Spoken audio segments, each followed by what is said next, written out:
हर किस्म के रूहानी जिस्मानी मसाइल और वज़ाइफ के लिए पीर इकबाल कुरैशी चैनल को सब्सक्राइब करें। नहमदुहु व नुसल्ली व नुसल्लिमु अला रसूलिहिल करीम, अम्मा बअदु फ़अऊज़ु बिल्लाहि मिनश शैतानिर रजीम, बिस्मिल्लाहिर रहमानिर रहीम। डॉक्टर ज़ाकिर नाइक हफ़िज़ुल्लाह ताला, जो आलम इस्लाम में बहुत मकबूलियत रखते हैं, अल्लाह तबारक व ताला ने उनसे पूरी दुनिया के अंदर कुरान और सुन्नत की तबलीग और इस्लाम के हक़ होने के लिए बहुत काम लिया, और वो अल्हम्दुलिल्लाह अदियाने बातिला के सामने सीसा पिघलाई हुई दीवार बनकर कुरान और सुन्नत के दलाइल देते हैं।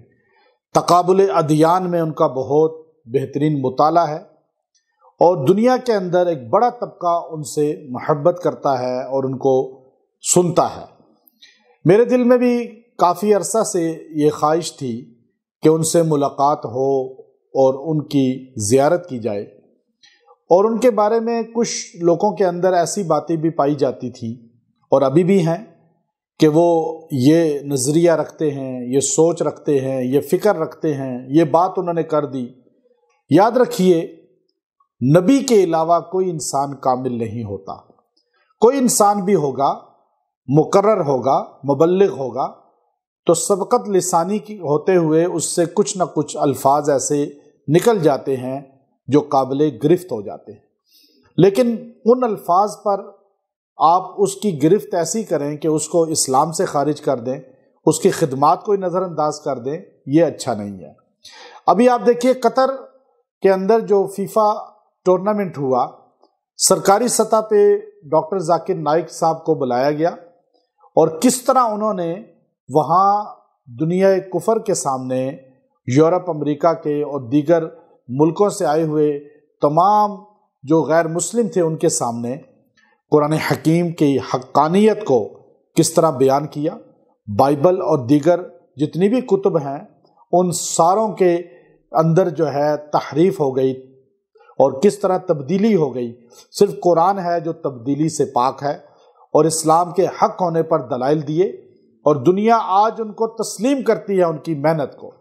तो मैं मलेशिया में जब गया तो मुझे कहा गया कि आप डॉक्टर ज़ाकिर नाइक साहब से मुलाकात करें। वहाँ एक अच्छे ओहदेदार थे, उन्होंने मेरी इनसे मुलाकात कराई पुत्रजाया में, जहाँ इनका घर है, और वहाँ इनके साथ नमाज भी पढ़ी और बड़ी देर इनके साथ हमारी गुफ्तो शनीद रही और बहुत से टॉपिक पे हमारी गुफ्तो शनीद हुई और बड़े खुश हुए।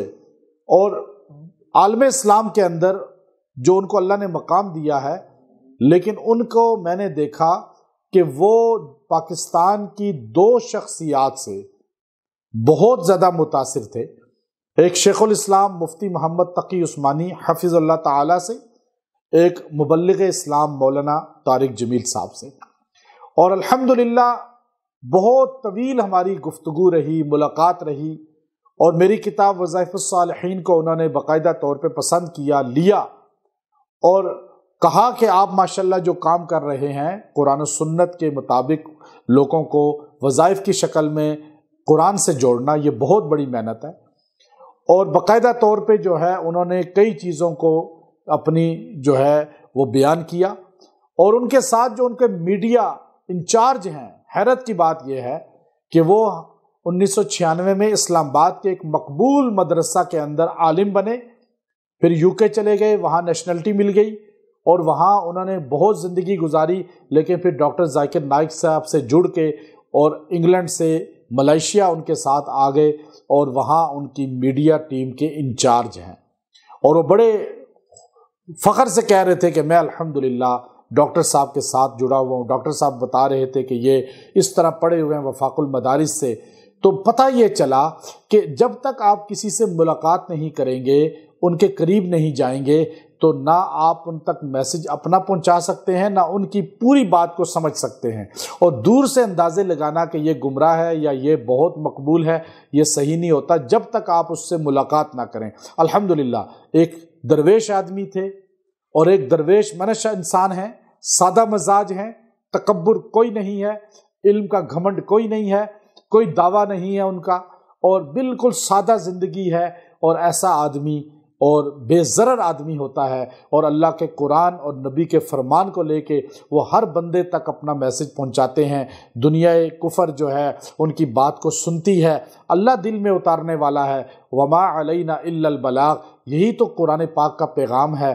تو اس لیے ڈاکٹر ذاکر نائک صاحب جو ہے اللہ تعالیٰ ان کو صحت دے، اور جو قطر کے اندر ان کے خدمات ہیں، اللہ تعالیٰ پوری دنیا کے اندر مسلمانوں کو اتحاد عطا فرمائے اور ہر ایک کی قدر کی توفیق دے۔ جو دین کی خدمت سر انجام دے رہا ہے ہم اس کی قدر کریں۔ وآخر دعوانا ان الحمد للہ رب العالمین۔